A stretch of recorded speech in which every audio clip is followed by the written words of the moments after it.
Sa ilalim ng malalim na dagat ng West Philippine Sea, tahimik pero nag-aalab ang tensyon. Habang patuloy na pinoprotektahan ng ating mga sundalo ang karagatan, may bagong pag-asa na unti-unting binubuo, isang proyekto na mapapabago sa kasaysayan ng ating sandatahang lakas. Isang masaysayang kasunduan na maaaring magbigay sa Pilipinas ng sarili nitong kakayahan sa paggawa ng submarino. Pilipinas at South Korea, iisang layunin, palakasin ng depensa ng karagatan at ipaglaban ang ating sariling soberanya.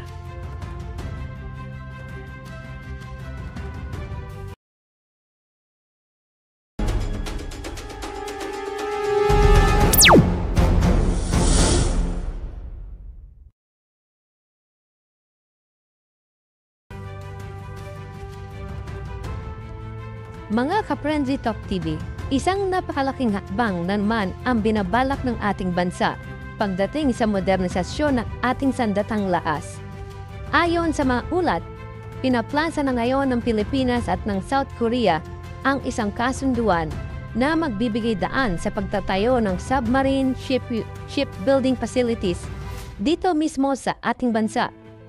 Sa tulong ng higanting kumpanya na Hanwha Ocean, dating kilala bilang Daewoo Shipbuilding and Marine Engineering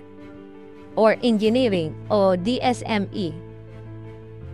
Kung matutuloy ito, magiging kauna-unahang itong submarine manufacturing site sa buong Southeast Asia at maaaring maging game changer sa depensa ng ating bansa laban sa mga banta sa West Philippine Sea.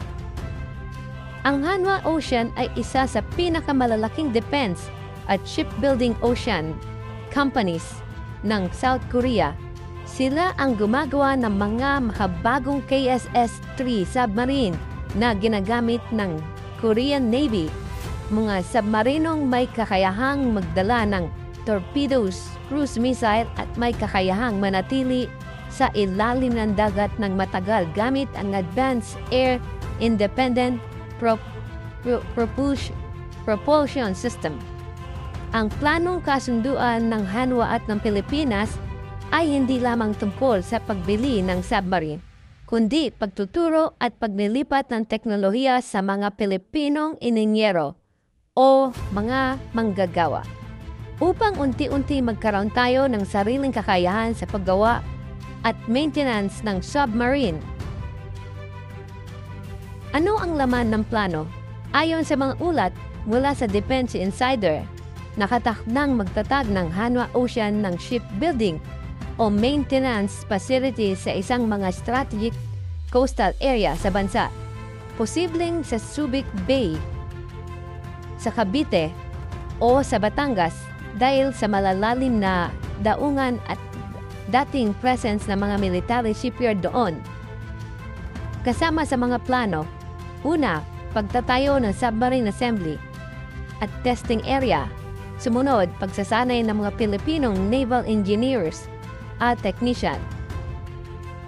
Ikatlo, paggawa ng maintenance center para sa mga submarino ng Philippine Navy. At ang panghuli at kalaunan ay posibilidad na makagawa mismo ng local build Philippine submarine sa ilalim ng South Korean supervision. Bakit importante ito sa Pilipinas? Sa loob ng maraming dekada na natiling surface fleet lamang ang kakayahan ng ating Philippine Navy, walang submarino, walang stealth capability, kaya't laging mahirap bantayan ang ating karagatan lalo na sa West Philippine Sea.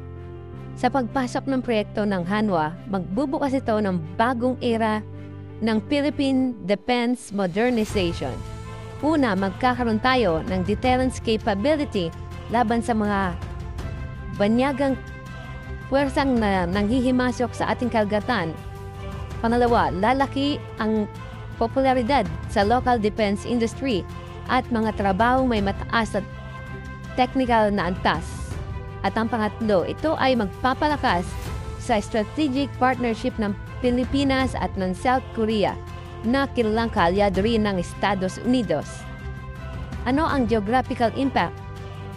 Kung tutuusin, malaking mensahe ito sa buong rehiyon, lalo na sa China. Sa gitna ng patuloy na tensyon sa Scarborough Shoal at iba pang bahagi ng West Philippine Sea, ang pagkakaroon ng sariling submarine facilities ay paraan o parang deklarasyon na handa ng lumaban at ipagtanggol ang Pilipinas sa sarili nitong karagatan.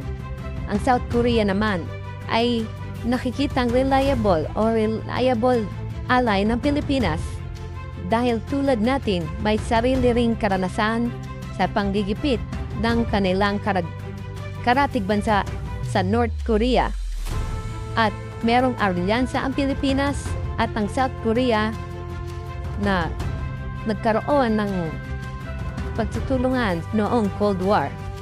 Kaya't ang partnership nito ay hindi lamang negosyo, ito ay strategic alliance sa harap ng tumitinding geopolitical pressure sa Asia Pacific.